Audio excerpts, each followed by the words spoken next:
The scent of wolfsbane and lavender hung in the air, mingling with the heady perfumes of 100 she-wolves dressed in their finest. The great hall of the northern pack glowed amber with torchlight, casting long shadows that danced across stone walls, adorned with ancient tapestries depicting the first shifting ceremonies. My hands trembled as I smoothed down the silvery fabric of my ceremonial dress, a hand-me-down from my cousin, who had been successfully claimed 3 seasons ago.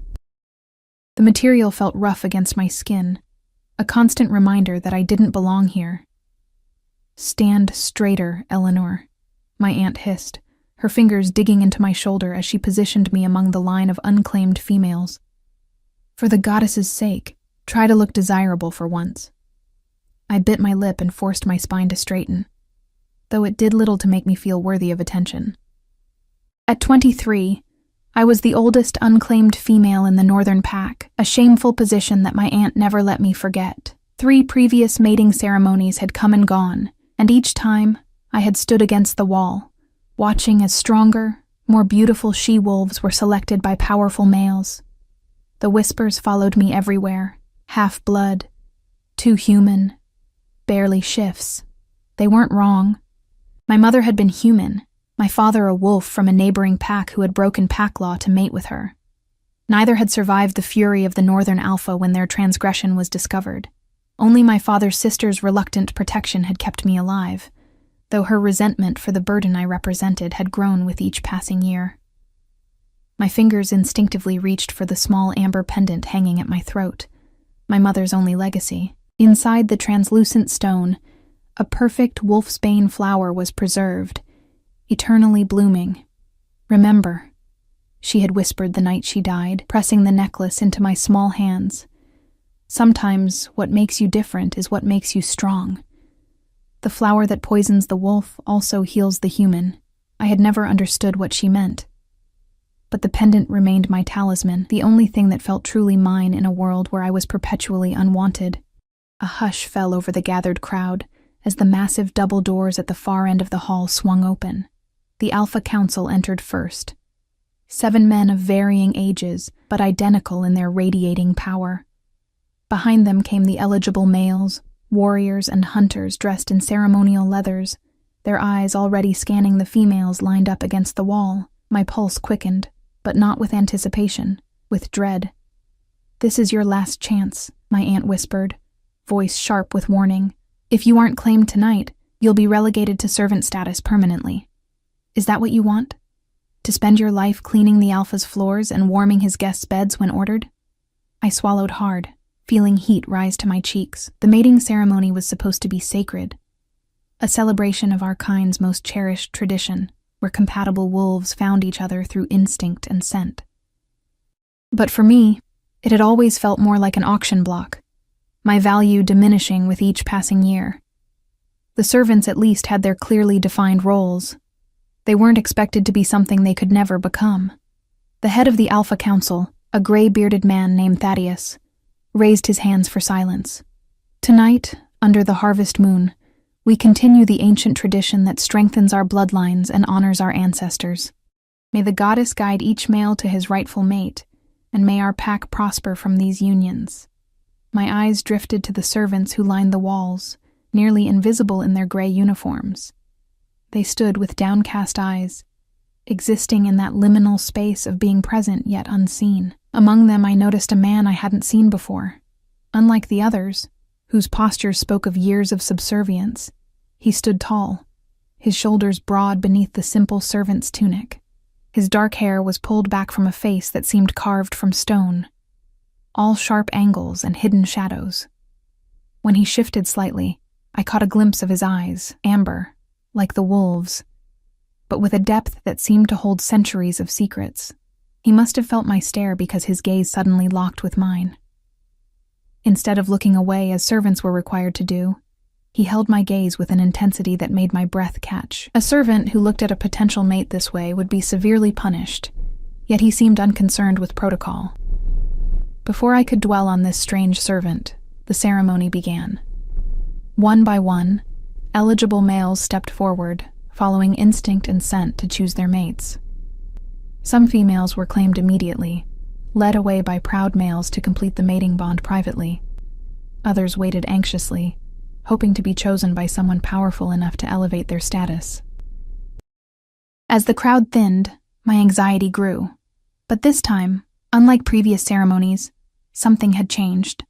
I noticed several high-ranking warriors glancing in my direction, their expressions curious rather than dismissive. One in particular, Damon, the pack's most celebrated fighter, began moving purposefully toward me. Panic rose in my throat. Damon was known for his cruelty to those he considered beneath him, which had always included me. His interest could only mean one thing. He had learned of a recent development that I'd tried desperately to hide. My wolf, dormant for so long, had finally emerged during the last full moon. The shift had been painful and incomplete, but word had spread that the half-blood could finally transform. Now, instead of being entirely worthless, I was a curiosity, a novelty to be claimed and dominated. Damon's eyes, cold and calculating, fixed on me as he approached. "The runt finally became a real wolf," he said, loud enough for those nearby to hear. "Perhaps you'll make an amusing diversion, at least until I tire of you." I backed away, bumping into other waiting females who quickly distanced themselves from me. Damon's reputation was well known. His previous mate had mysteriously fallen from a cliff after displeasing him. The Alpha Council had cleared him of wrongdoing, but everyone knew the truth. His eyes now held the same predatory gleam I imagined she had seen before her death. My voice failed me as he reached out to grasp my arm. "You should be grateful," he hissed, his fingers digging painfully into my flesh. "No one else would take damaged goods." In that moment, pure instinct took over. My human side might be weak, but it possessed something my wolf side didn't: the ability to recognize true danger and act against hierarchical constraints. Without thinking through the consequences, I wrenched away from Damon's grip and lunged toward the wall of servants. The room fell silent. No female had ever rejected a claiming approach. It simply wasn't done. But I wasn't thinking about pack protocol or the punishment that would surely follow. I was thinking only of escape. I crashed into the tall, dark-haired servant I'd noticed earlier, wrapping my arms around his waist in what must have looked like an embrace, but was really a desperate attempt to steady myself before running for the doors. The servant went rigid, and for a heartbeat, the entire hall seemed frozen in shock. Then the world erupted in chaos. A roar of outrage came from behind me. Damon, his pride wounded, lunging forward. But before he could reach us, an even more terrifying sound filled the hall. A deep, resonant growl that seemed to vibrate through the stone floor. It came from the man I was clutching. Strong arms wrapped around me, not to push me away as I'd expected, but to draw me closer. The servant's scent enveloped me. Forest pine after rainfall, wild honey, and something ancient and primal that made my newly awakened wolf stir within me. It was a scent that spoke of mountains and deep forests, of freedom and power beyond anything I'd ever known. Mine. The word rumbled from his chest, so quiet that only I could hear it, but it sent shivers racing across my skin. Damon skidded to a halt, his face contorting in confusion before recognition dawned. His expression transformed from rage to terror in an instant. Around us, gasps and whispers rippled through the crowd. The man holding me turned slightly, keeping one arm firmly around my waist while facing the assembled pack. Only then did I notice that the Alpha Council had dropped to their knees, heads bowed in deference. The eligible males quickly followed suit, even Damon, though his submission looked pained. "What is happening?" I whispered, trying to pull away, but the man's grip remained firm, almost possessive. Thaddeus, head of the council, looked up with wide eyes. "Your Majesty, we had no word of your arrival. The Northern Pack is honored by your presence." "Your Majesty?" I stared up at the man I'd thought was a servant, truly seeing him for the first time. The simple gray tunic couldn't hide the regal bearing, the air of absolute authority that emanated from him. His amber eyes, when they looked down at me, held centuries of power. "The servant," I stammered. "You're not." His lips curved in a smile that transformed his severe features into something heart-stoppingly beautiful. "No, little wolf, I am not a servant. Thaddeus rose cautiously to his feet. "May I present His Majesty, King Dominic Blackthorn, Alpha of Alphas, ruler of the 7 territories. The Alpha King. The most powerful shifter in existence, and I had just grabbed him like a human child clinging to a security blanket.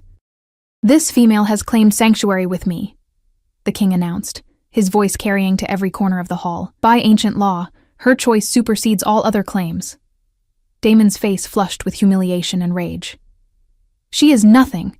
A half-breed who could barely shift until a month ago." The king's expression didn't change, but the temperature in the room seemed to drop several degrees. "Are you questioning my judgment, warrior?" Damon paled, immediately dropping his gaze. "No, Your Majesty." The king's attention returned to me, his eyes searching my face as if trying to solve a puzzle. "What is your name?" "Eleanor," I whispered, then added, "Eleanor Gray." Something flickered in his eyes. Recognition? Impossible. Why would the Alpha King know anything about a half-blood nobody from a minor northern pack? "Eleanor Gray," he repeated, my name sounding like an incantation on his lips. "You have made your choice before these witnesses. Do you understand what that means?" I didn't.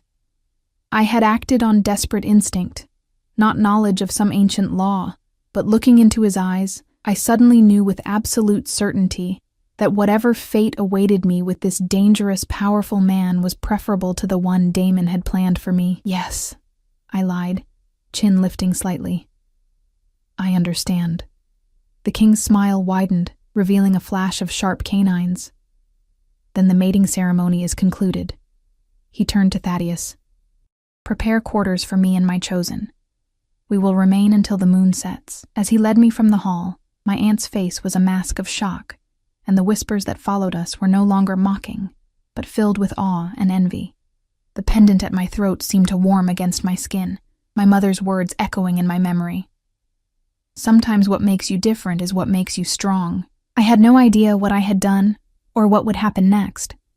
But for the first time in my life, I walked through the Northern Pack's Great Hall, with my head held high, the most powerful wolf in the world at my side, and somewhere deep inside, my wolf howled in triumph. The king's hand rested at the small of my back as he guided me through corridors I'd walked 1,000 times before. Tonight they felt foreign, the same stone walls witnessing a completely different Eleanor than the one who had scrubbed their surfaces and ducked into shadows whenever pack members passed by. Servants and pack members alike flattened themselves against the walls as we passed, heads bowed in deference. Their eyes, though lowered, followed my movement with naked curiosity, and from some, unmistakable hostility. I caught fragments of whispered conversations.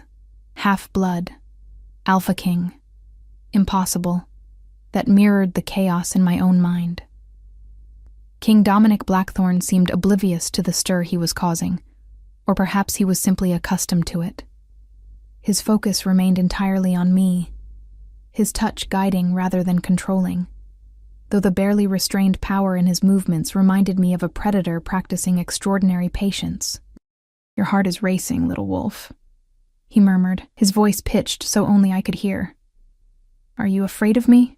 Was I?" The question gave me pause. Fear seemed too simple a word for the cocktail of emotions surging through me. Awe, confusion, a strange exhilaration, and yes, a healthy dose of terror. This man could crush me with a single command, yet he had also, inexplicably, saved me from Damon. "I don't know what I am," I answered honestly, "or what happens now." We reached the guest quarters reserved for visiting dignitaries, a part of the pack house I'd only entered to clean. 2 guards immediately stepped aside from a large wooden door, carved with the symbols of all 7 werewolf territories. "Now," the king said, opening the door and ushering me inside. "We talk." The room beyond was spacious but sparsely decorated, clearly prepared in haste for its unexpected royal occupant. A fire crackled in the stone hearth, casting warm light over a sitting area with 2 chairs, a large 4-poster bed dominating the far wall, and a table already laden with food and wine. I hesitated at the threshold, suddenly acutely aware of what mating ceremonies typically concluded with. The king noticed my hesitation. "You're safe here, Eleanor," he said, his tone softer than before. No harm will come to you under my protection. You have my word. I stepped inside, watching as he closed the door behind us. Alone with the Alpha King, I finally had a moment to truly look at him. He had discarded the servant's gray tunic, revealing a simple black shirt beneath that did little to conceal his powerful build. Without the hunched posture he'd affected earlier, he stood at least a head taller than me, his presence filling the room like a physical force. "Why were you disguised as a servant?" I blurted out, the question that had been burning in my mind since the revelation in the Great Hall. A smile tugged at the corner of his mouth. Direct. I like that. He moved to the table, pouring 2 glasses of wine and offering one to me. I've found that people reveal their true nature when they believe they're speaking to someone beneath them. I wanted to observe this pack's mating ceremony without the performance that accompanies my official visits. I accepted the wine, but didn't drink, remembering all too well the warnings about accepting food or drink from powerful wolves. Such offerings often came with strings attached, magical or otherwise. The king noticed this too, his amber eyes narrowing slightly before he raised his own glass to his lips. Not poisoned, I assure you, though your caution is commendable. Why would the Alpha King care about a Northern Pact ceremony? I persisted, still trying to make sense of everything that had happened. He gestured to one of the chairs. Sit, please. This may be a long conversation. I perched on the edge of the seat, back straight, every muscle tense with anticipation. The king took the chair opposite, his posture relaxed, yet still emanating that unmistakable air of authority. I've been touring all 7 territories, he explained, swirling the wine in his glass. There have been concerns about how some packs are conducting their traditions, reports of females being claimed against their will, of abuse disguised as dominance. His eyes lifted to mine, intense and searching. What I witnessed tonight with the warrior Damon confirmed those reports. My fingers tightened around the stem of my glass. Damon has a reputation. Yes, he does. One that should have resulted in his execution long ago. The king's voice remained conversational, but a dangerous edge had crept in. Tell me, Eleanor Gray, how does a half-blood survive in a pack like this one? The question caught me off guard. I had expected demands, perhaps even punishment for my unconventional behavior at the ceremony. Not this apparent interest in my insignificant existence. I keep my head down, I answered carefully. I do what's required of me. I try not to be noticed. Yet tonight you made the most noticeable move possible. He leaned forward slightly. Why? I thought of Damon's cruel smile, of the stories about his previous mate's accident, because sometimes survival means running from one danger into another. I said softly. I didn't know who you were. I just knew I couldn't let him touch me. The king's expression shifted, something like approval flickering across his features. Your wolf recognized what your human mind couldn't know, he said. That's rare in one with mixed blood. My hand unconsciously moved to the amber pendant at my throat, a gesture of self-comfort I'd developed over years of uncertainty. The king's gaze followed the movement, his eyes narrowing on the wolfsbane preserved within the stone. Where did you get that? He asked sharply. I hesitated, protective instincts flaring. The pendant was my only connection to my mother. The only thing of hers I had managed to keep hidden from those who would have destroyed all evidence of her existence. It was my mother's, I finally answered, not seeing any benefit in lying to a man who could probably smell deceit. And who was your mother, Eleanor? There it was, the question I'd been asked 100 times, usually followed by sneers of disgust when I gave the only answer I had. Her name was Lily Gray. She was human. I lifted my chin slightly, bracing for the usual reaction of contempt. Instead, the king set down his wine glass with deliberate care. And your father? Nathaniel Reed. He was from the Eastern Ridge Pack. I rarely spoke my father's name aloud. It had been forbidden after his execution. They weren't supposed to be together. It's forbidden for wolves to mate with humans. Yes, the king said, his voice suddenly distant, as if his mind had traveled elsewhere. An ancient law, created to protect both species. He refocused on me with an intensity that made me want to shrink into the chair. Tell me what you know about them, how they met, what happened. I took a sip of wine, needing the moment to gather my thoughts. No one had ever asked about my parents with anything but disdain. Certainly no one had wanted to hear their story. They met in a border town where humans and wolves coexist, though the humans don't know what walks among them. My father was a scout, patrolling the territory. My mother was an herbalist. I smiled faintly at the few precious memories I had managed to preserve. She knew what he was almost immediately. She said he moved differently than human men, that his eyes reflected light in ways theirs didn't. The king remained utterly still, listening with an attention that felt almost reverent. They kept their relationship secret for years. When she became pregnant with me, they knew they couldn't stay in the borderlands.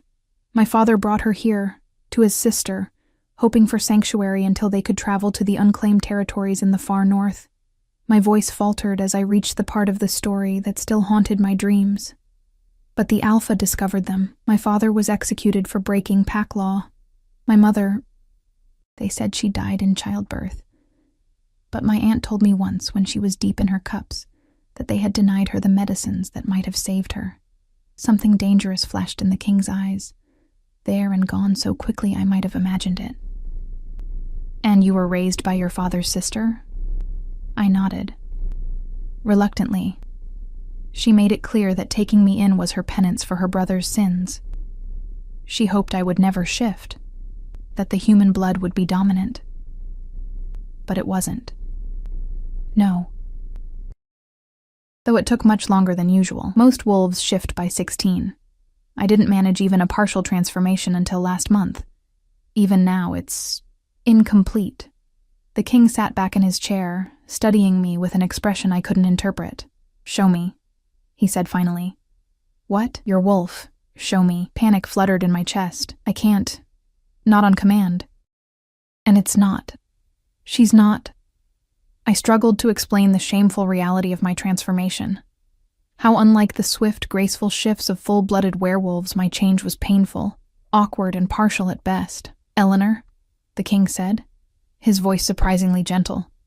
I won't judge what I see. I just need to understand. Something in his tone, in the earnestness of his request, made me want to try. I set down my wine glass and moved to the center of the room, putting distance between us. The few times I had managed to shift had been under extreme duress, or during the full moon when the pull was strongest. Doing so voluntarily, under the scrutinizing gaze of the most powerful alpha in existence, seemed impossible. I closed my eyes, searching for that wild, feral part of me that had awakened so recently.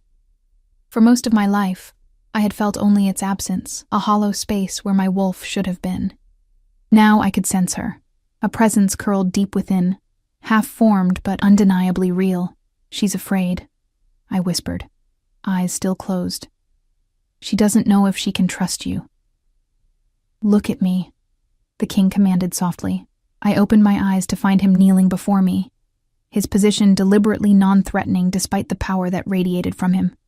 He extended his hand, palm up. Your wolf knows who I am, Eleanor. Let her see me. I reached tentatively for that wild presence within, coaxing rather than commanding. The first ripple of transformation sent pain shooting along my spine. I gasped, stumbling backward, but the king was suddenly there, his hands steady on my shoulders. Don't fight it, he murmured. The pain comes from resistance. Easy for him to say. Full-blooded wolves slipped between forms effortlessly, their bodies designed for the change. Mine felt like it was being torn in two directions, neither fully human nor fully wolf. But there was something in the king's presence, some primal authority that called to my wolf, urging her forward. I felt the familiar burning sensation as my bones began to shift, my skin prickling as fur tried to emerge. But as always, the transformation stalled halfway, leaving me caught in that agonizing middle ground. I dropped to my knees, shame washing over me as I realized what the king was seeing. Not the magnificent wolf that should have emerged, but this broken, halfway thing. My hands had elongated into something between human fingers and wolf paws, my face partially transformed with a hint of muzzle, my eyes burning with the gold of a wolf's gaze, but the rest of me stubbornly human. I'm sorry, I choked out, the words distorted by my partially transformed mouth. This is all I can do. The king knelt before me, and to my shock, he reached out and gently cupped my face in his hands. Eleanor, he said, his voice filled with something that sounded remarkably like wonder. Do you have any idea what you are? Before I could ask what he meant, a commotion erupted in the corridor outside. Raised voices, the sound of running feet. The king was on his feet in an instant, positioning himself between me and the door. I struggled to pull my partial shift back, forcing my wolf to retreat, hating how slowly my body responded. The door burst open without a knock, and Thaddeus rushed in, his face ashen. Your Majesty, forgive the intrusion. There's been an attack at the eastern border. 3 of our warriors are dead. The king's posture changed subtly. The man who had spoken so gently to me moments ago replaced by the ruler of 7 territories. What kind of attack? Rogues, sire. At least a dozen. They breached the boundary stones and left this. Thaddeus held out a blood-stained piece of fabric. The king took it, his expression hardening as he examined the symbol painted on it. The Crimson Dawn, he said flatly.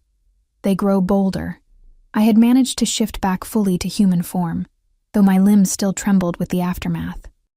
The Crimson Dawn was spoken of only in whispers, even in our isolated northern pack, a cult of werewolves who rejected pack structure and the authority of the Alpha King, who believed that wolves should rule over humans rather than live in secret alongside them.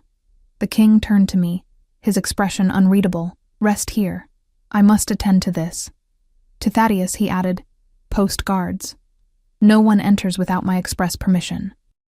Thaddeus bowed, his eyes flickering to me with poorly disguised confusion, clearly wondering why the king would concern himself with protecting a half-blood. After they left, I moved to the window, looking out at the moon rising over the pine forest that surrounded the pack house.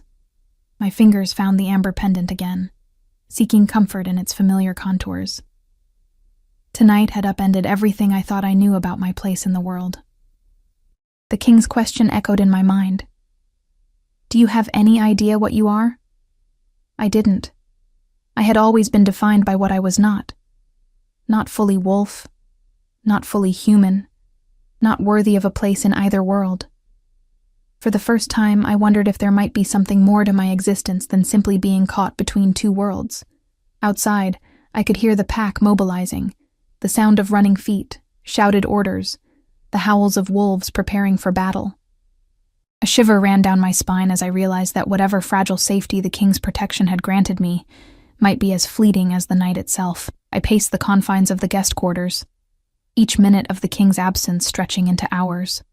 The sounds of the pack's mobilization had faded, replaced by an eerie silence broken only by the occasional hurried footsteps passing my door. The guards outside remained steadfast, their presence a reminder that I was as much prisoner as protected. Sleep was impossible. My body still hummed with the aftermath of the partial shift, and my mind raced with questions about everything that had happened.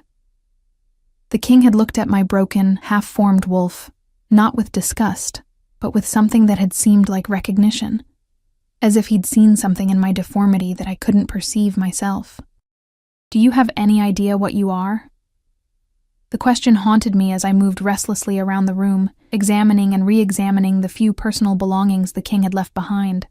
A leather-bound book written in a script I couldn't decipher, a silver dagger etched with the same 7 territorial symbols as the door, a cloak of surprisingly simple design, despite the obvious quality of its material. Outside the window, the moon had reached its zenith, bathing the forest in silver light. Somewhere in those woods, the king and the pack warriors were hunting rogues, or being hunted themselves. The thought sent a chill through me that had nothing to do with the night air. A soft knock at the door startled me from my thoughts. It wasn't the commanding rap I would expect from the king or his guards. "Who is it?" I called, moving closer to the window in case I needed to flee. The drop was significant, but not impossible for someone with even my limited werewolf abilities. "It's Mira," came the whispered reply. "Please, Eleanor, I need to speak with you." Mira, the pack healer's apprentice, and perhaps the closest thing I had to a friend, though our interactions had always been cautious, limited by her position and my lack of one. Still, she had slipped me healing salves when my aunt's discipline had been particularly harsh, had shared her bread with me when others would have let me go hungry. I glanced toward the door, hesitating. "The guards, they've been called to the eastern perimeter." she whispered urgently. Please, there isn't much time. Against my better judgment, I crossed to the door and opened it a crack. Mira stood in the corridor, her dark hair disheveled, her eyes wide with a fear I'd never seen in her before. Without waiting for an invitation, she slipped inside, closing the door quietly behind her. You shouldn't be here, I said, though I was genuinely glad to see a familiar face that wasn't contorted with hatred or confusion.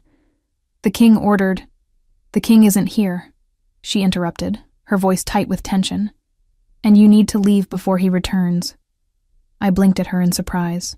Leave? Why would I? Because he's not what he seems, Eleanor.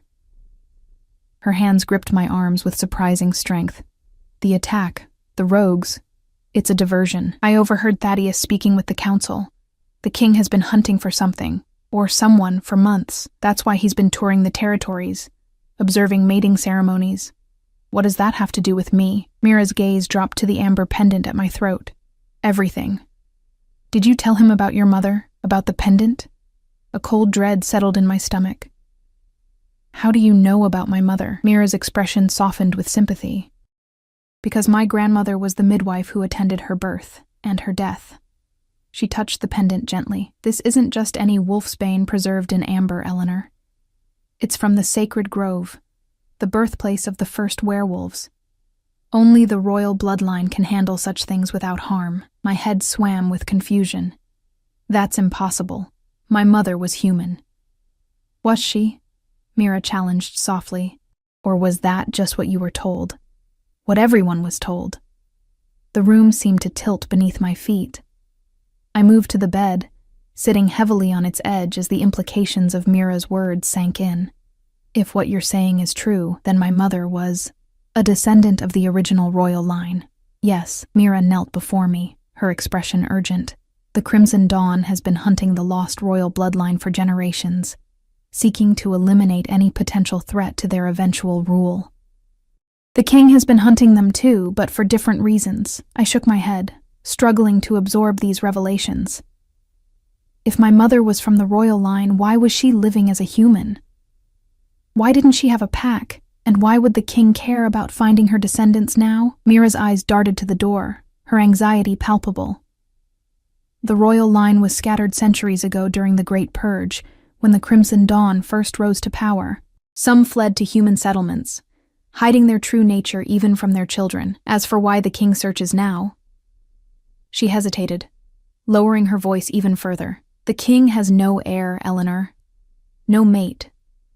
The royal bloodline is nearly extinct, and without it, the magic that binds the 7 territories will fade. When that happens, the Crimson Dawn will strike in force. I touched the amber pendant, seeing it with new eyes, not just a keepsake from my mother, but a symbol of a heritage I'd never known existed. Why are you telling me this? Why help me? Because I swore an oath to your mother as she died. Mira's eyes glistened with unshed tears. My grandmother made me promise to watch over you, to protect you until the time was right. She knew this day would come. What day?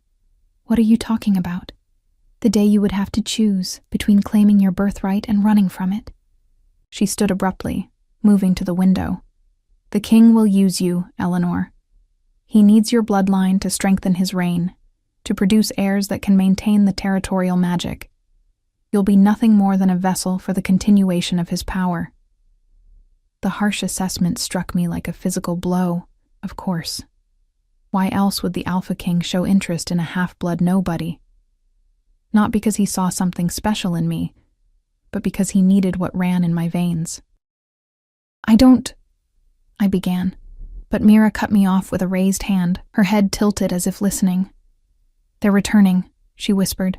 You need to decide now. I can help you escape through the old tunnels beneath the pack house. We can be miles away by dawn. The offer was tempting. I had dreamed of escape for as long as I could remember. Freedom from the contempt and abuse that had defined my existence in the northern pack. But something held me back, a nagging doubt about Mira's story and her sudden appearance. How did you know I was with the king? I asked slowly.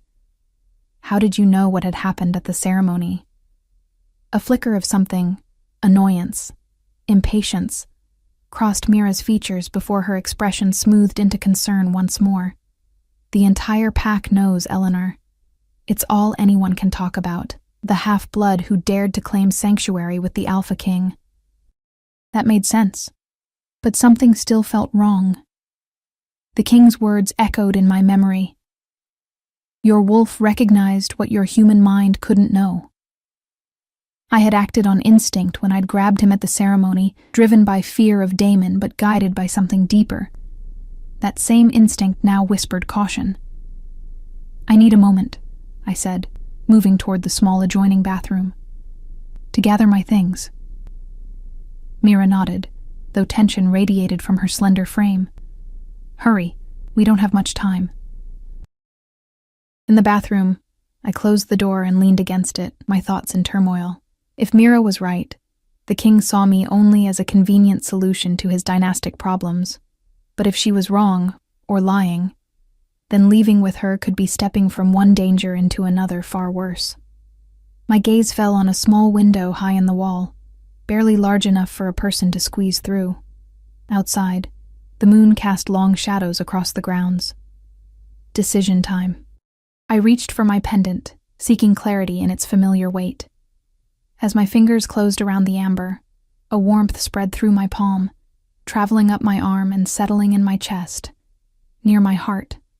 With it came a certainty I couldn't explain. Mira was not telling me the whole truth. Taking a deep breath, I opened the bathroom door. Mira stood by the window, her back to me, whispering something into a small black stone that glowed faintly red in her palm. She startled when I emerged, quickly concealing the stone. Ready? She asked, her smile not quite reaching her eyes. Almost, I replied, moving to retrieve my discarded shawl from the chair near the door. I never finished the sentence. In one fluid motion, I yanked the door open and bolted into the corridor, shouting for the guards I knew wouldn't be there if Mira had been telling the truth. Silence answered my call. There's no one to help you, Eleanor, Mira said from the doorway, her voice transformed, colder, harder than I'd ever heard it. You're making this more difficult than it needs to be. I backed away, heart pounding. Who are you, really? Her lips curved in a smile devoid of warmth. I told you, I'm Mira. No. I shook my head. The real Mira would know that my mother died long before I was born. She couldn't have made any deathbed promises about me. For a moment, shock registered on her face before it smoothed into a mask of calculation. Clever little half-breed, she said, all pretense of friendship gone. I suppose there's no harm in telling you now. I am Mira, but I serve the Crimson Dawn, not your precious king. As she spoke, her features began to shift, not into a wolf, but into someone else entirely, the bone structure changing, the eye color darkening from hazel to deep brown. A skinwalker, rare and feared even among werewolves for their ability to take on the appearance of specific individuals. The real Mira is already dead, she continued conversationally, advancing slowly. Along with the guards who were supposed to be protecting you, the king's forces are engaged with our decoys miles from here, leaving you completely unprotected. I continued backing away, mind racing for a solution. The corridor stretched behind me, leading deeper into the pack house. If I could reach the main hall, perhaps someone would hear my cries for help. Why does the Crimson Dawn want me? I asked, trying to buy time. If what you said about my bloodline is true. Oh, that part was true, she interrupted. Your mother was indeed of the royal line, hidden away for her protection.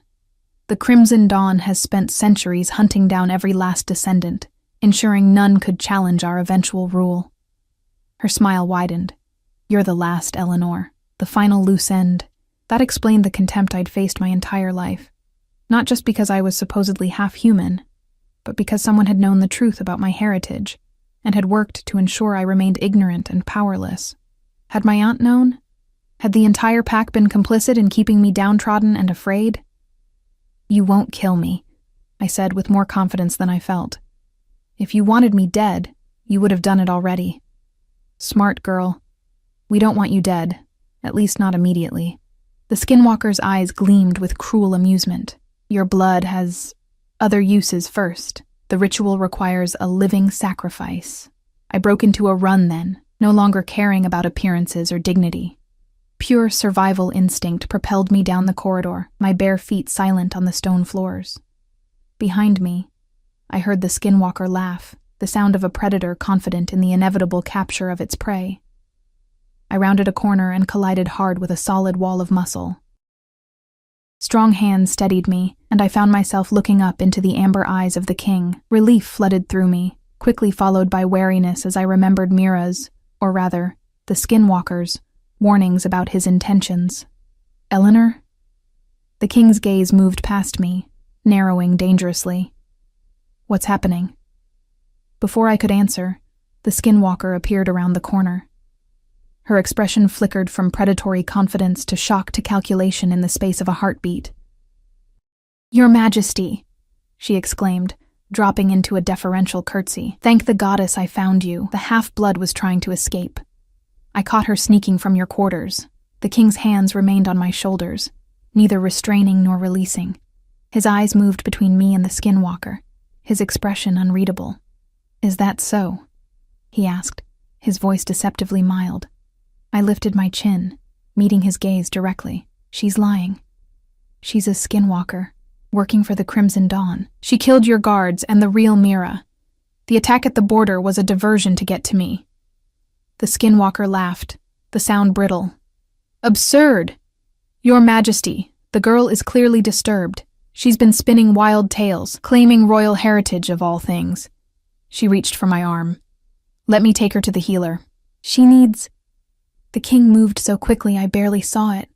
One moment standing beside me, the next with his hand around the skinwalker's throat, lifting her until her feet dangled above the floor.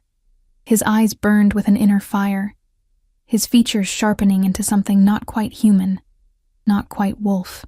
"I can smell the death on you," he growled, his voice a rumble that seemed to vibrate through the stone beneath our feet. "The blood of my guards, the deceit in your words." The skinwalker's facade crumbled, her features twisting with hatred. "You're too late," she choked out. "The dawn rises. The sacrifice will be made. The old magic will die with the last of the royal blood." The king's grip tightened. "Where are the others?" A gurgling laugh escaped her. "Everywhere. Nowhere. We are the shadow at your back, the poison in your cup." Her gaze shifted to me, malevolence burning in her eyes. "We've been watching her for years, keeping her weak, ensuring she'd never know what she truly is." I took an involuntary step backward, my mind reeling with implications. The constant belittlement, the isolation, my delayed shifting. Had it all been deliberate? Part of some long game played by forces I hadn't even known existed? The skinwalker's body suddenly went rigid, her eyes widening in shock. Black veins spread rapidly across her skin, racing from her throat where the king's hand still gripped her. She opened her mouth in a silent scream before her body simply crumbled, collapsing into ash that drifted to the floor like dark snow. The king turned to me, the fierce light gradually fading from his eyes.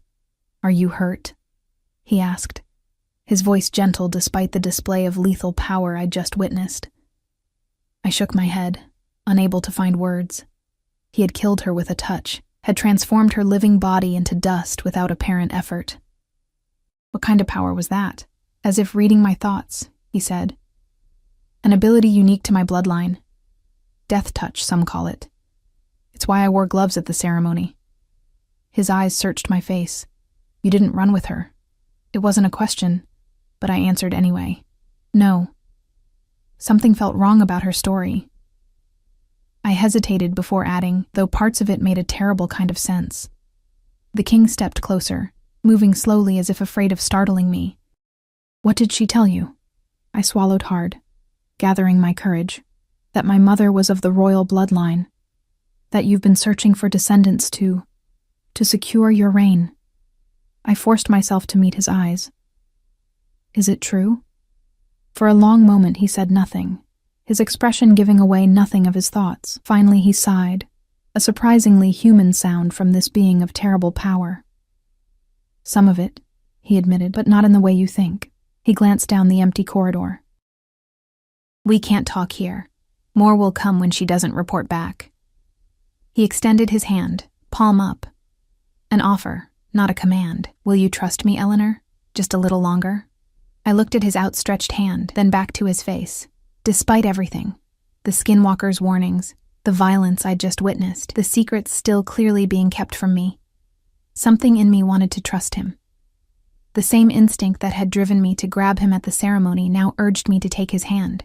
My wolf, recognizing what my human mind couldn't know. I placed my hand in his, feeling calluses that spoke of a life not spent solely on thrones. I don't have much choice, do I? His fingers closed gently around mine. We always have choices, little wolf. Even when none of them seem good, a ghost of a smile touched his lips. Though sometimes the right choice feels like stepping off a cliff and hoping you can fly. As he led me through the darkened corridors of the pack house, away from the main halls and toward what I realized must be a secret exit, I couldn't shake the feeling that I had indeed stepped off a cliff. Whether I would fly or fall remained to be seen. We moved silently through the forest, the king leading me along paths invisible to any eyes but his. The moon had begun its descent, casting longer shadows through the pines. Neither of us had spoken since leaving the pack house through a narrow tunnel concealed behind a storage room. The night air felt cleansing after the suffocating atmosphere of secrets and lies. Each breath filled my lungs with the scent of pine needles, damp earth, and the coming dawn. Despite the danger that surely pursued us, I felt strangely alive, more present in my body than I had ever been. After what seemed like hours, the king paused at the edge of a small clearing. In its center stood a circle of ancient stones, each taller than a man, and covered in symbols similar to those on the king's dagger. Moonlight pooled in the clearing as if drawn to the stones, illuminating them with an ethereal glow. "The Northern Circle," I whispered, recognition dawning. I had heard stories of these sacred sites scattered throughout the territories, places where the veil between worlds grew thin, where the first werewolves had allegedly made their pact with the moon goddess. "You know of it?" The king glanced back at me, one eyebrow raised in surprise. "Only from stories. The pack, we weren't allowed to come here. In truth, I had stumbled upon this clearing once as a child, drawn by some inexplicable pull. My aunt had found me sitting among the stones and had dragged me away, her fingers bruising my arm, her voice harsh with fear rather than anger. I had never understood her reaction until now. The king nodded as if my answer confirmed something he had suspected. "The circle recognizes its own," he said cryptically, then stepped between two of the massive stones. I hesitated at the threshold, a shiver running along my spine that had nothing to do with the cool night air. "What are we doing here?" "Seeking answers and sanctuary." He turned, extending his hand to me once more. "The Crimson Dawn cannot enter a true circle. We'll be safe here, at least until dawn." I placed my hand in his, wondering if I would ever stop feeling that little jolt of connection when our skin touched. As I stepped between the stones, a curious sensation washed over me, like walking through a curtain of warm water that left no dampness behind. The air inside the circle felt different, somehow cleaner and more vibrant, as if each breath contained more life than those taken outside. The king led me to the center where a flat stone formed a natural altar. He released my hand to remove his cloak, spreading it on the ground beside the stone. "Rest," he said, gesturing to the makeshift bed. "You're safe here." I sank down onto the cloak, suddenly aware of how exhausted I was. The events of the day, the mating ceremony, the revelations about my heritage, the skinwalker's attack, had drained me completely. Yet questions still burned in my mind, demanding answers before I could even think of sleep. "You promised me the truth," I reminded him quietly. The king settled beside me, his back against the altar stone. In the moonlight, his features seemed both harder and more vulnerable than they had in the artificial light of the pack house. "I did," he agreed, "though I'm not certain you're ready to hear it." "I'm tired of others deciding what I'm ready for," I said, an edge creeping into my voice. My entire life has been shaped by secrets others kept from me. I deserve to know the truth about what I am. He studied me for a long moment, then nodded once. "You're right." His gaze drifted to the stars visible above the circle. What do you know about the founding of the 7 werewolf territories? The abrupt change of subject caught me off guard. Only what everyone knows. The first werewolves made a pact with the moon goddess. She granted them power in exchange for their promise to protect the balance between human and wolf, never fully belonging to either world but safeguarding both. And the royal line? I shrugged. Descendants of the first alpha, blessed with greater powers to rule and unite the packs. The king's lips curved in a faint smile. A simplified version, but essentially correct. He shifted to face me directly. What the stories don't tell is that there were 2 royal lines, not one. Twin brothers who made different pacts with the goddess. My hand moved unconsciously to my pendant. 2 lines. The line of power, from which I descend, was granted dominion over death, the ability to kill with a touch, to command absolute obedience from other wolves, to rule through strength. His eyes caught the moonlight, gleaming with an inner fire. The line of life, from which you descend, received different gifts: healing, immunity to wolfsbane, and other poisons, lethal to our kind, and the ability to bear children who could shift at will between fully human and fully wolf. I stared at him, struggling to absorb this revelation. But I can barely shift at all. And I'm certainly not immune to, aren't you? He interrupted gently. That pendant you wear contains enough wolfsbane to kill a full-blooded werewolf within minutes of skin contact, yet you've worn it against your heart your entire life. I looked down at the amber pendant, seeing it with new eyes. That doesn't mean... Your partial shifting isn't a failure, Eleanor. It's a sign of your heritage. The royal line of life could appear completely human when they chose, or completely wolf. They weren't trapped between forms like the rest of us. The king leaned forward, his expression earnest. You haven't been failing to shift fully. You've been unconsciously controlling your shift, limiting it because some part of you knew that revealing your true nature would put you in danger. Hope and disbelief warred within me. Could it be true? Could the thing I had seen as my greatest weakness actually be a sign of a power I had never understood? If what you're saying is true, I said slowly, why didn't my mother tell my father? Why live as a human at all? Because the line of life was hunted nearly to extinction centuries ago. The king replied, his voice hardening. Not by humans, as our histories claim, but by my ancestors, the line of power. The admission hung in the air between us, heavy with the weight of ancient betrayal. I drew back slightly, suddenly acutely aware of what he was. The king noticed my withdrawal, but made no move to close the distance. The twin lines were meant to rule together, bringing balance, life and death, mercy and justice, creation and destruction. But power, once tasted, is difficult to relinquish. My ancestors feared the abilities of the lifeline, particularly their immunity to the death touch. They could not be controlled through fear as other wolves could. So they were slaughtered, I whispered, horror dawning, by your family. He nodded, no attempt to soften the terrible truth. The survivors scattered, hiding among humans, passing as mortal to avoid detection. Over generations, many forgot their true nature entirely, the shifting ability becoming dormant from disuse. Until me. The pieces were falling into place now. My delayed shifting, the strange reaction when I had touched the king at the ceremony, the Crimson Dawn's determination to find me. Until you, he agreed. The last known descendant of the line of life. And that's why you were searching for me? To what? Finish what your ancestors started? The king's expression darkened. No. To undo their great sin. He rose in a fluid motion, pacing the confines of the circle. The separation of the royal lines has weakened both. Each generation, the death touch grows more unpredictable, more difficult to control. Each generation, fewer children are born to the ruling line. The territories fracture as the magic binding them fades. He stopped, turning to face me with an intensity that made my breath catch.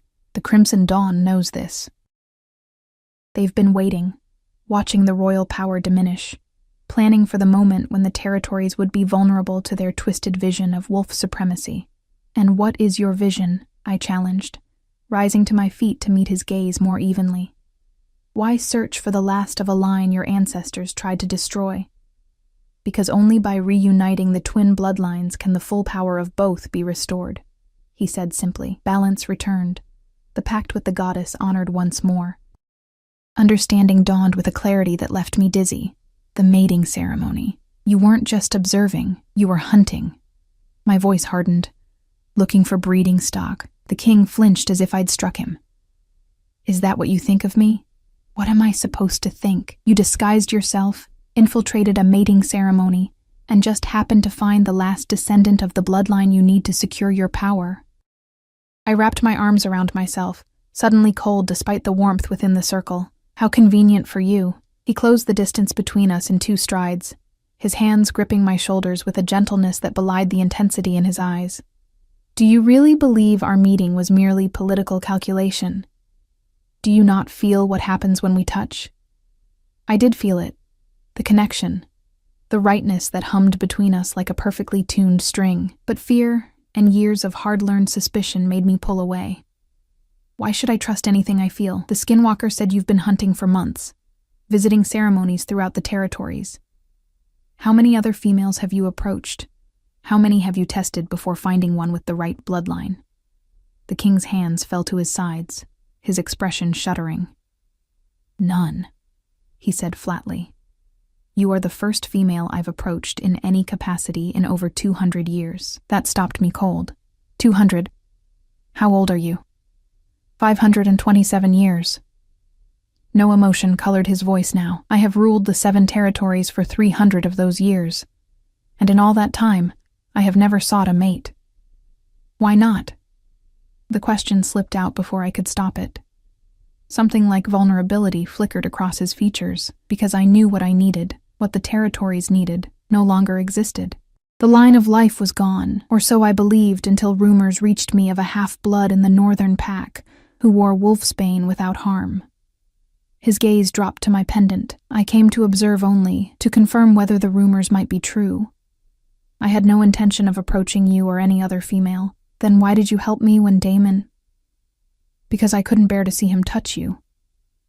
The raw honesty in his voice caught me off guard. It was instinct, not calculation. Just as it was instinct that drove you to grab me instead of any other servant in that hall. He was right, and we both knew it. In that moment of panic, I could have run to the doors, could have grabbed any of the dozen servants lining the walls. Instead, some deeper knowing had guided me directly to him, as if my wolf had recognized her counterpart, her balance, her match. The twin bloodlines call to each other, Eleanor, the king said softly. Not out of political necessity, but because they were never meant to be separated. Just as wolf calls to wolf, life calls to death, creation to destruction, balance, seeking balance. I turned away, moving to the edge of the circle where moonlight spilled between the ancient stones. His words resonated with something deep within me, something older than reason or caution. Yet fear still held me back, fear of being used, of being valued only for what ran in my veins rather than who I was. What do you want from me? I asked finally, my back still to him. I heard him sigh, a sound weighted with centuries of solitude. Nothing you aren't willing to give, he replied. I won't claim you against your will or force you into a political union. The mistakes of the past cannot be undone by repeating them. Then what? I want to teach you who you truly are, he interrupted, his voice closer now, though he hadn't moved toward me. To help you understand and control the powers you've inherited, to show you that you're not broken or incomplete, but magnificently, uniquely whole. A pause, then more quietly. And then, when you know yourself fully, when you can choose from a place of strength rather than fear, I want you to decide if what exists between us is worth exploring. I turned slowly to face him, startled to find unshed tears glistening in his eyes. This powerful being, this alpha of alphas who had lived for centuries and ruled 7 territories with absolute authority, stood before me with his heart exposed, asking, not demanding, hoping, not taking. And if I choose to walk away, I asked, needing to know that the choice was truly mine. Then I will ensure your safety from the Crimson Dawn and any others who might wish you harm, and I will respect your decision. The sorrow in his smile spoke volumes. I have waited 5 centuries, Eleanor Gray. I can wait longer if necessary. Before I could respond, a howl shattered the night's quiet, closer than comfort would allow, raw with bloodlust and hunger. Others joined it, a chorus of voices that seemed to surround the clearing. "They've found us," the king said, his posture shifting instantly from vulnerability to lethal readiness. "The Crimson Dawn." I moved closer to him, fear gripping me as dark shapes appeared between the trees beyond the circle. "You said they couldn't enter here." "They can't. But they can wait us out." His eyes scanned the tree line, counting. "At least 24, more than I anticipated. What do we do?" The king turned to me, decision hardening his features. "I'll draw them away from the circle. Once they're gone, you run east until you reach the river. Follow it north to the borderlands. There's a cabin there." "No," I interrupted, a strange calm settling over me. "I won't run anymore." He frowned. "Eleanor, this isn't the time for... My whole life I've been running or hiding," I said, meeting his gaze steadily. Keeping my head down, trying not to be noticed. And where has it gotten me?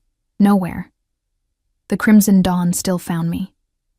They've been watching me, keeping me weak, all this time. I straightened, something shifting within me.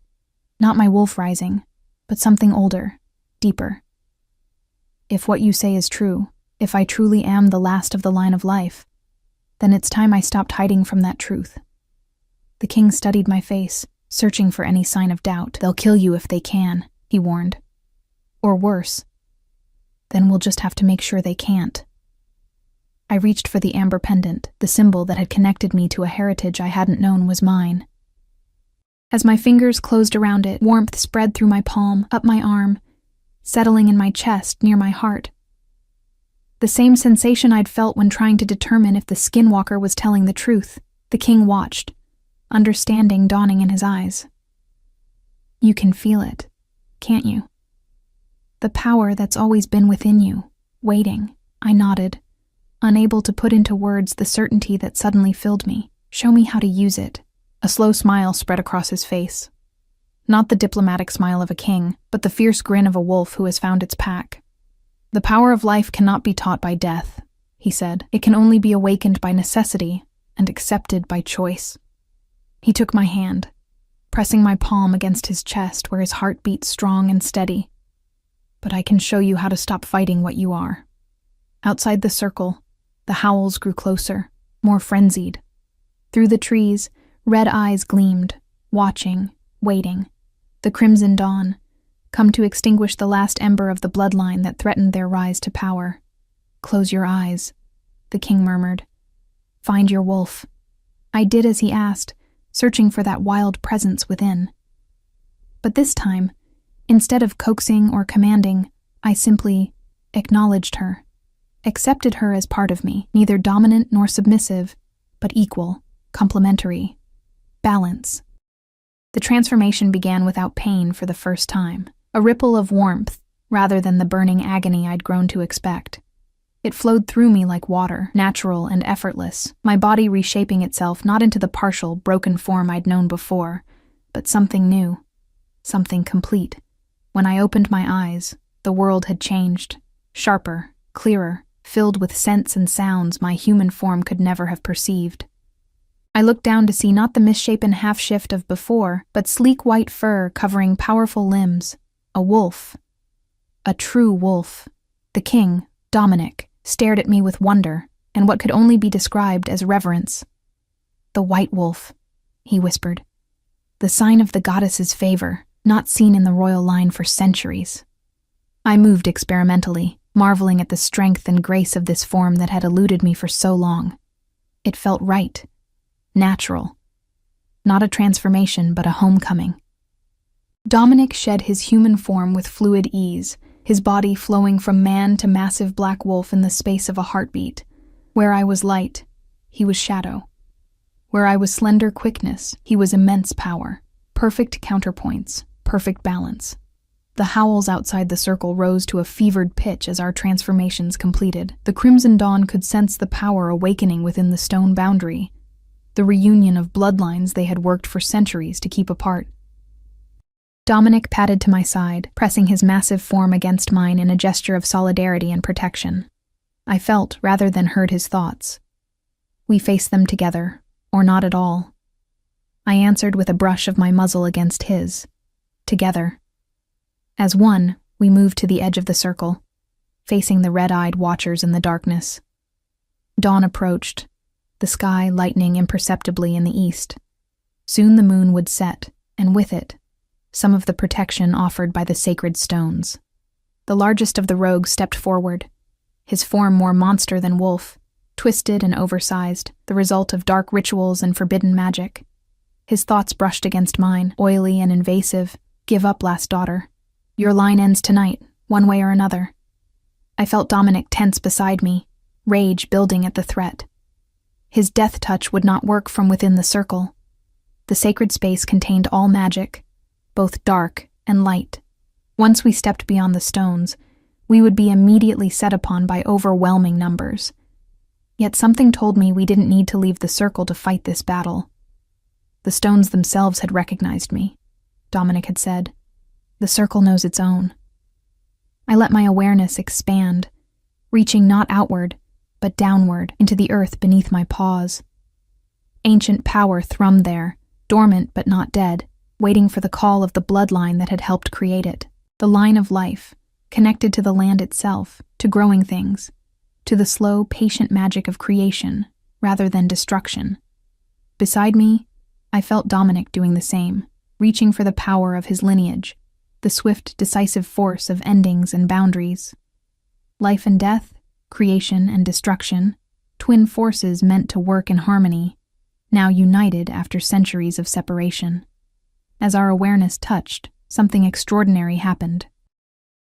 The stones of the circle began to glow, not with moonlight now, but with an inner fire that pulsed in time with our heartbeats. The rogue wolves backed away, unnerved by the display of power they hadn't anticipated. Take my strength. Dominic's thoughts brushed against mine.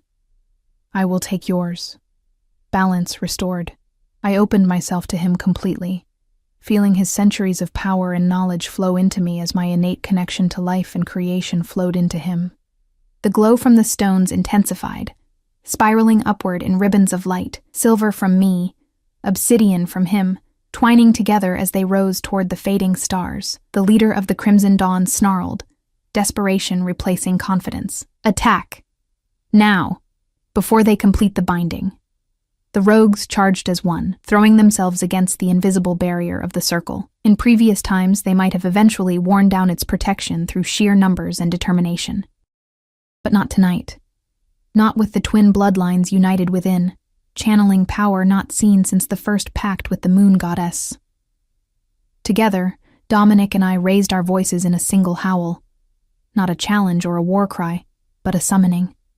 The ancient magic responded, the earth beneath the clearing trembling as roots burst from the ground outside the circle, entangling the rogues even as darkness descended upon them, stealing their strength, their magic, their very breath.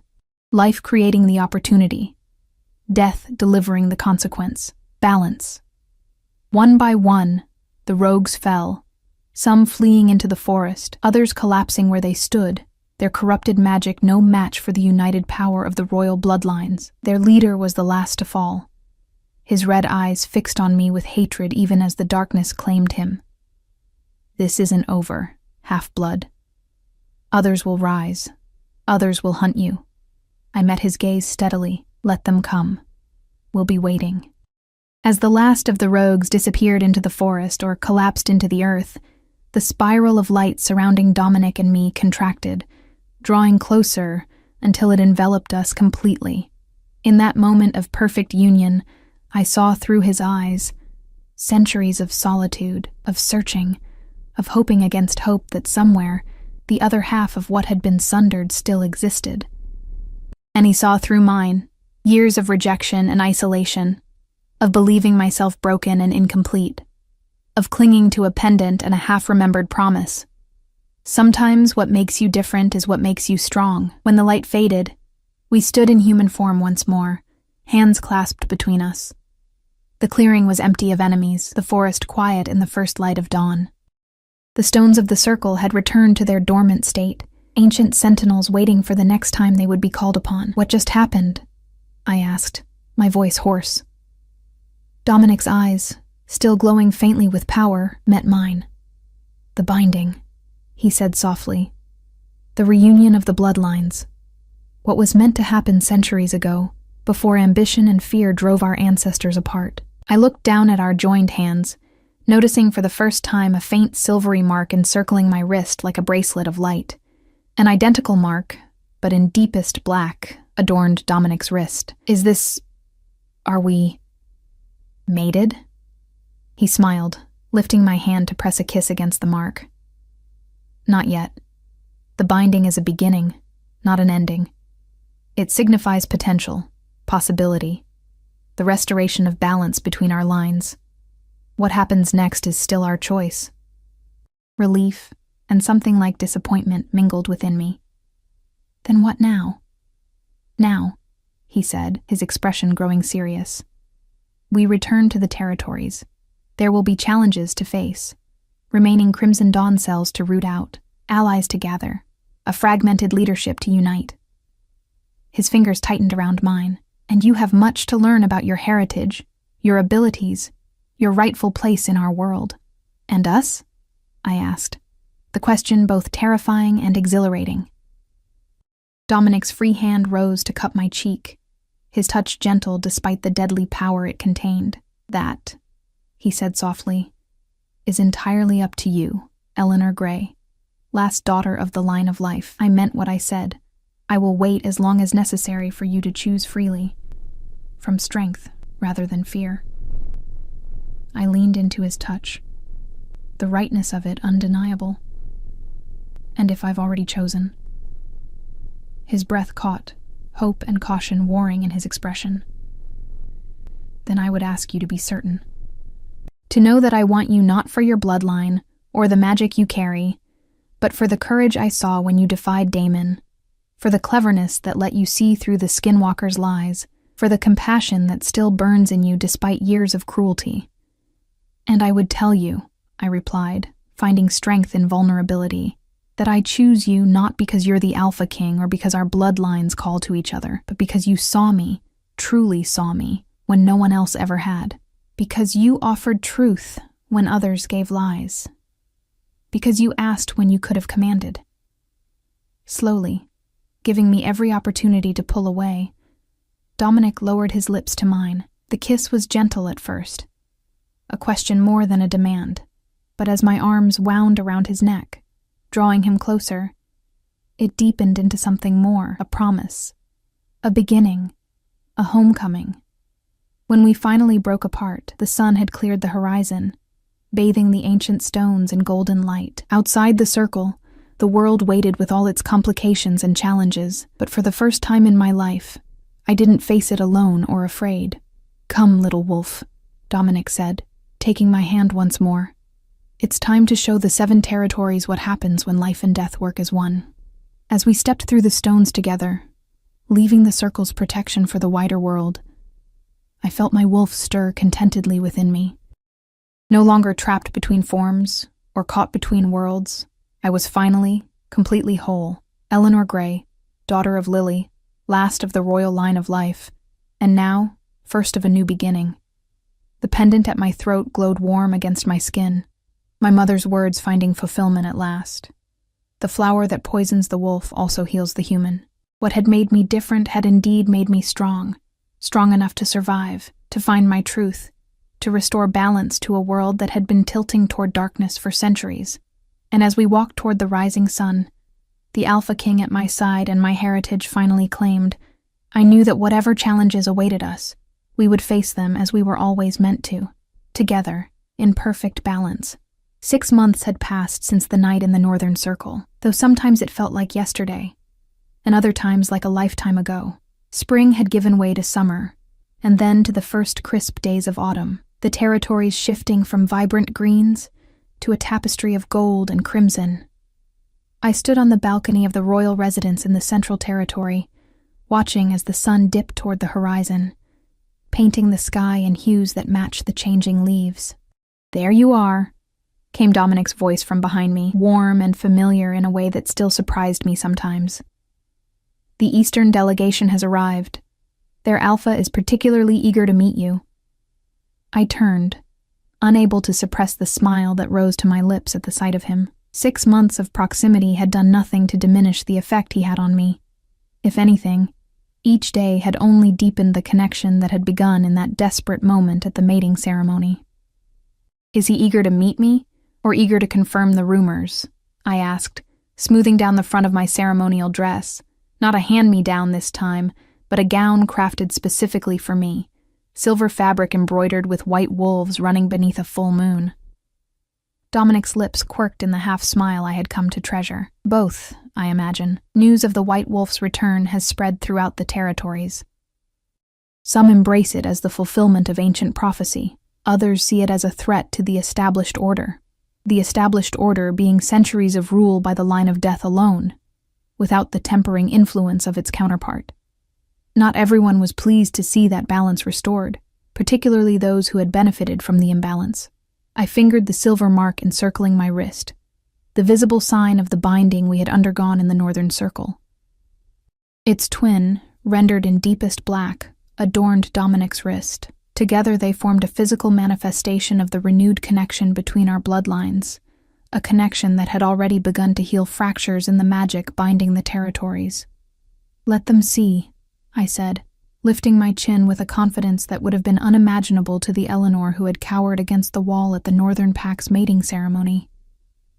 "Let them know that the line of life has returned, and with it, a new era for our kind." Dominic crossed the balcony to stand beside me, his hand finding mine with the easy familiarity we had developed. "You've changed," he observed, though there was nothing but admiration in his tone. "Is that a bad thing?" "On the contrary." His amber eyes, still capable of stealing my breath, studied my face with open affection. "It's like watching a flower unfurl toward the sun after years in shadow. You become more yourself with each passing day." It was true. The month since our escape from the Northern Pack had been filled with challenges, establishing my legitimacy among skeptical pack leaders, rooting out remaining Crimson Dawn cells, learning to control abilities I hadn't known I possessed. But each obstacle overcome had stripped away another layer of the fearful, self-doubting creature I had been. I was still learning, still growing into the role that birthright and circumstance had thrust upon me, but no longer did I question whether I was worthy of it. "Tell me about this Eastern Alpha," I said, turning back to face the sunset. "Is he friend or foe?" Dominic leaned against the balcony railing, his posture relaxed despite the diplomatic complexities awaiting us below. "Nathaniel is cautious. His pack has suffered more than most from Crimson Dawn infiltration. He lost his mate to them 3 years ago, and nearly his territory last winter." I absorbed this information, adding it to the mental map I was building of the complex political landscape we navigated daily. Then he should be receptive to our efforts to unite the territories against the remaining Dawn cells. One would think. Dominic's expression turned thoughtful. But grief can make men unpredictable. He may see our united power as merely a different kind of threat. Then we will have to convince him otherwise. I straightened my shoulders, mentally preparing for the diplomatic dance ahead. 6 months ago, the prospect of facing a pack alpha would have terrified me.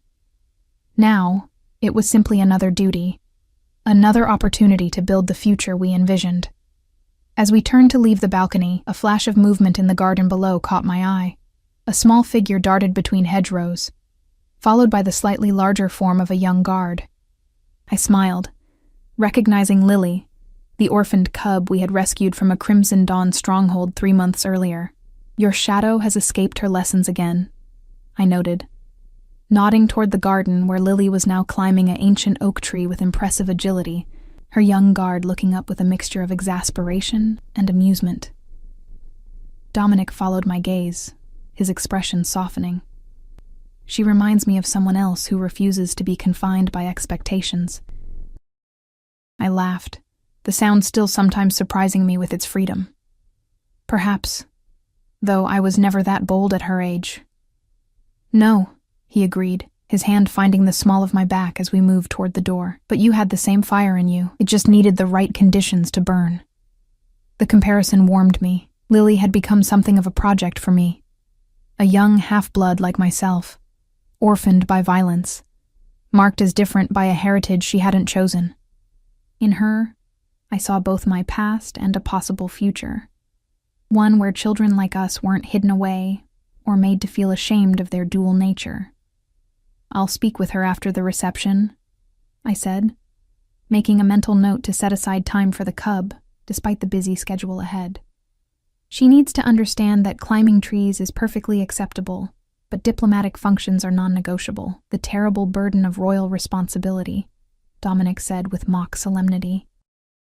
Perhaps I should have warned you about that part before the binding. Would it have changed my decision? I asked, already knowing the answer. His expression grew serious, the playfulness fading into something deeper. Would it have?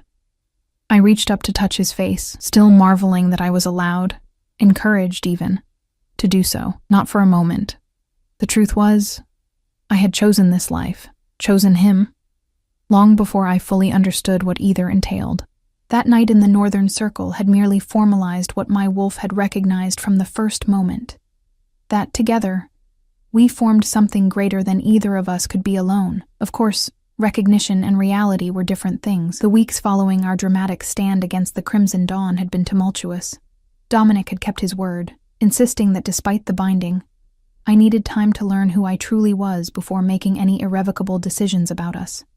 He had installed me in my own quarters in the royal residence, provided tutors to teach me territory history and politics, and arranged for the surviving elders of the line of life to emerge from hiding to guide my awakening abilities. It had been a time of discovery, learning to shift at will between human and wolf forms, developing my innate gift for healing, understanding the deeper magics that connected our kind to the land itself. And throughout it all, Dominic had been there, patient, supportive, never pushing but always present. 3 months to the day after the Northern Circle, I had gone to his chambers in the dead of night. No words had been necessary. He had opened the door as if he'd been waiting, as if he'd known I was coming. Perhaps he had. The bond between us had grown stronger with each passing day, a connection that transcended the physical, that resonated on some deeper, more essential level. That night, we had completed what the binding had begun. The formal mating that united not just our bloodlines, but our souls. The silver and black marks on our wrists had flared with inner light as we came together, the ancient magic recognizing and celebrating the reunion of what had been too long divided. We should go down, I said, reluctantly drawing back to reality. The Eastern delegation will be waiting, and it wouldn't do for the newly united royal line to keep them wondering if the rumors are true. Dominic caught my hand as I turned toward the door, bringing it to his lips for a brief kiss that sent shivers racing along my spine despite its chasteness. Let them wonder a little longer, he murmured against my skin. It keeps them humble, I laughed, shaking my head at his playful arrogance. 5 centuries of absolute power have made you impossible. You know that? Perhaps. His eyes gleamed with mischief and something warmer, more intimate. But now I have you to keep me in check. Balance in all things, remember? Balance. The word that had come to define our union, our purpose, our shared vision for the future of the 7 territories. Life and death, creation and destruction, mercy and justice, complementary forces working in harmony rather than opposition. As we made our way through the royal residence toward the grand reception hall, I felt the weight of eyes following us. Some curious, some wary, some openly hostile. Not everyone welcomed the changes our union had begun.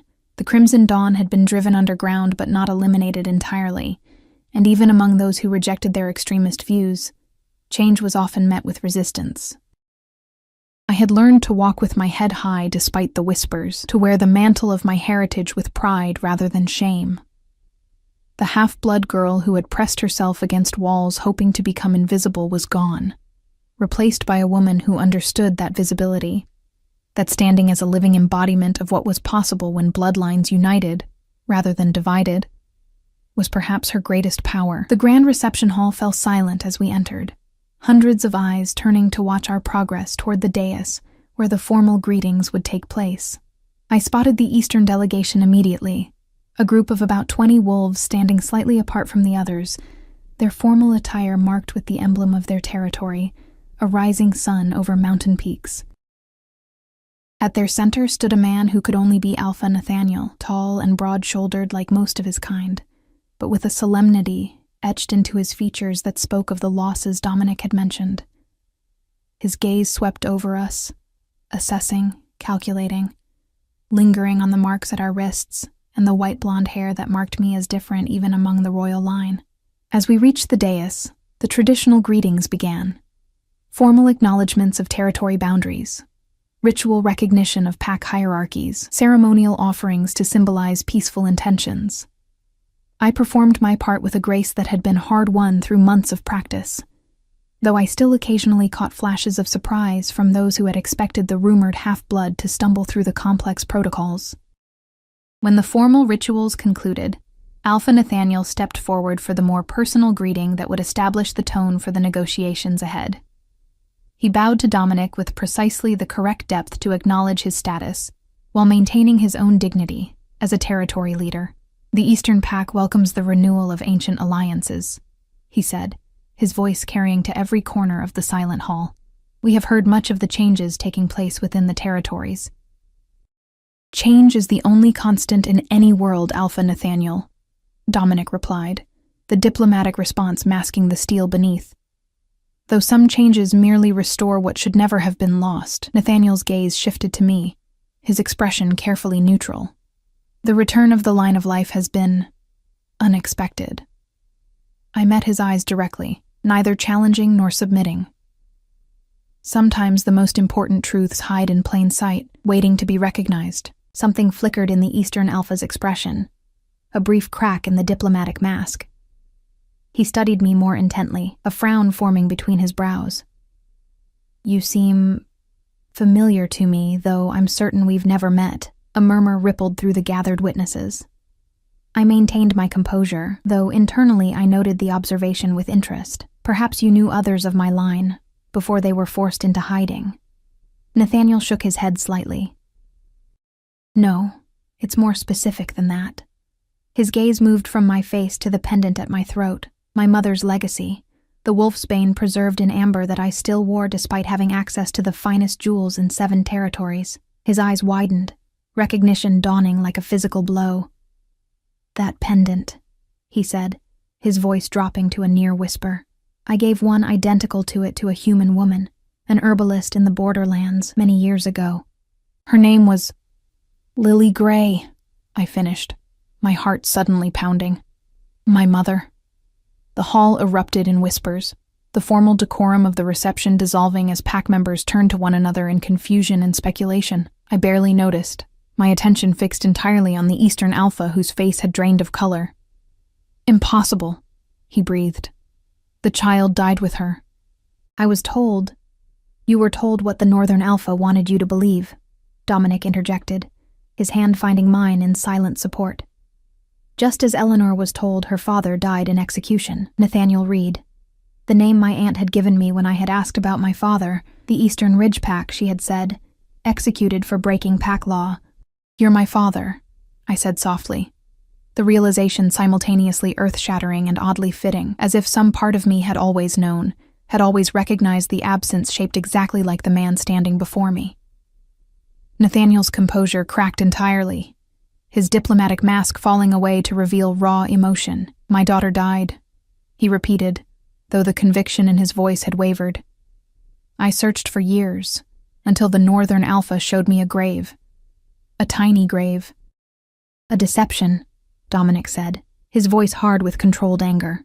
"One of many perpetrated to keep the bloodlines separated, to prevent what was always meant to be." He lifted our joined hands, the silver and black marks clearly visible. "But no deception can stand forever against truth." Nathaniel's gaze moved between us, between the marks on our wrists, between the pendant at my throat, and the features of my face that I now realized might mirror his own. "If this is true," he said, his voice rough with suppressed emotion, "if you are truly my daughter with Lily, Then the line of life didn't survive by chance, I finished for him, understanding blooming. It survived because you, a member of the Eastern Royal House, a distant cousin to the ruling line, carried enough of the ancient bloodline that when combined with my mother's human heritage, it created something unique, something both more and less than wolf, something that could hide in plain sight. The revelation settled over the hall like a physical presence, if true, and I knew with bone-deep certainty that it was. Then my heritage was even more complex than we had realized, not just the lost line of life, but a deliberate blending of bloodlines that had created something new, something that bridged worlds in ways no one had anticipated. Nathaniel took a step toward me, his hand half raised as if to touch my face, but stopping short. Uncertain of his welcome, "I named you," he whispered. "Before I was torn away from Lily, Eleanor, after my grandmother. She was the last of our line to manifest the healing gift. The gift that had awakened in me these past months, the ability to mend wounds with a touch, to sense sickness, and draw it out of afflicted bodies. Another piece of the puzzle falling into place. I reached for his outstretched hand, completing the connection he had hesitated to make. The moment our skin touched, I felt it. The unmistakable resonance of shared blood, the echo of my own nature reflected back at me, not as strong or as complete as the bond I shared with Dominic, but undeniable in its authenticity. "Father," I said, testing the word that had never before passed my lips. Something broke in Nathaniel's expression, years of grief giving way to wonder and cautious joy. Without regard for the hundreds of witnesses, without concern for diplomatic protocol or pack hierarchy, he pulled me into an embrace that felt like coming home to a place I hadn't known existed. Over his shoulder, I met Dominic's gaze, my mate, my balance, watching with an expression of such pure satisfaction that I knew he had suspected this connection. Perhaps not the specific identity of my father, but the possibility that he lived, that he could be found. As Nathaniel released me, wiping unashamedly at the moisture in his eyes, I turned to Dominic with a question in my expression. He nodded slightly, confirming my suspicion. "You knew my father might be alive," I said later, when we had retreated to a private chamber to allow Nathaniel and me a chance to speak away from the curious eyes of the reception. "You suspected he was among the territory alphas." Dominic leaned against the doorframe, watching as Nathaniel examined the amber pendant more closely, his expression still cycling between disbelief and joy. "I suspected," he admitted. The timing of his rise to leadership in the Eastern Territory, the reports of his years-long search for a human woman and child, his resistance to Crimson Dawn ideology when many other alphas were tempted by it, it all suggested a personal stake beyond political conviction. Nathaniel looked up from the pendant, his eyes finding Dominic's. "You could have told me," he said, though there was more wonder than accusation in his tone. "When you first suspected who she was." "I could have," Dominic acknowledged. "But some truths need to be discovered rather than told, and some reunions deserve to happen in their own time, in their own way." I understood his reasoning, even as part of me wished I had known sooner. These past months had been filled with so much change, so many revelations about my heritage and abilities. Perhaps adding the discovery of a father I had believed dead would have been too much, too soon. "What happens now?" I asked, looking between the two men who, in very different ways, had shaped my destiny. Nathaniel straightened, some of the alpha reasserting itself after the emotional shock. "Now we forge a new alliance," he said firmly. "The Eastern Territory stands with the royal pair. My pack, my resources, my warriors, all dedicated to your vision of united territories, of balance restored." It was a significant commitment, one that would shift the political landscape considerably. With the Eastern Territory openly allied with us, others would follow, either from conviction or from pragmatic recognition of where power now flowed. "And personally," I pressed, not willing to let the diplomatic answer stand alone. My father's expression softened. "Personally, I would like to know my daughter, to make up for 23 years of absence, if you'll permit it. I would like that," I said simply, feeling a piece of myself that had always been hollow begin to fill. Later that night, After Nathaniel had returned to the Eastern delegation's quarters with promises to speak more in the days ahead, Dominic and I stood once again on the balcony, watching as stars appeared one by one in the darkening sky. A father, I mused, still turning the reality over in my mind like a newly discovered gem, a royal bloodline more complex than we realized, the daughter of an Eastern alpha and a human woman who may have been more than she seemed. I shook my head, overwhelmed by the implications. Who am I becoming, Dominic? He turned to me, taking both my hands in his. You're becoming who you were always meant to be, Eleanor. Not half of anything, but wholly yourself. A bridge between worlds, between bloodlines, between the past and the future we're creating together. I looked down at our joined hands, at the silver and black marks that symbolized our union. When I grabbed you at that mating ceremony, I was just trying to escape Damon. I never imagined that you were claiming your destiny. His smile held all the warmth of the setting sun. Sometimes the most important choices are made by instinct rather than calculation. Your wolf knew what your human mind couldn't comprehend, and now? Now we continue what we've begun. He drew me closer, his arms encircling my waist. We hunt down the remaining Crimson Dawn cells. We strengthen the alliances between territories. We restore the balance that was lost centuries ago. His voice dropped, becoming more intimate. And perhaps, when the time is right, we consider the next generation of the United Royal Line. The thought sent a shiver of both anticipation and trepidation through me. A child with our combined heritage would be something unprecedented. A perfect balance of life and death, of creation and destruction, of human flexibility and wolf power. Not yet, I said, though not in rejection of the idea. There's still too much to do, too much to learn. Of course.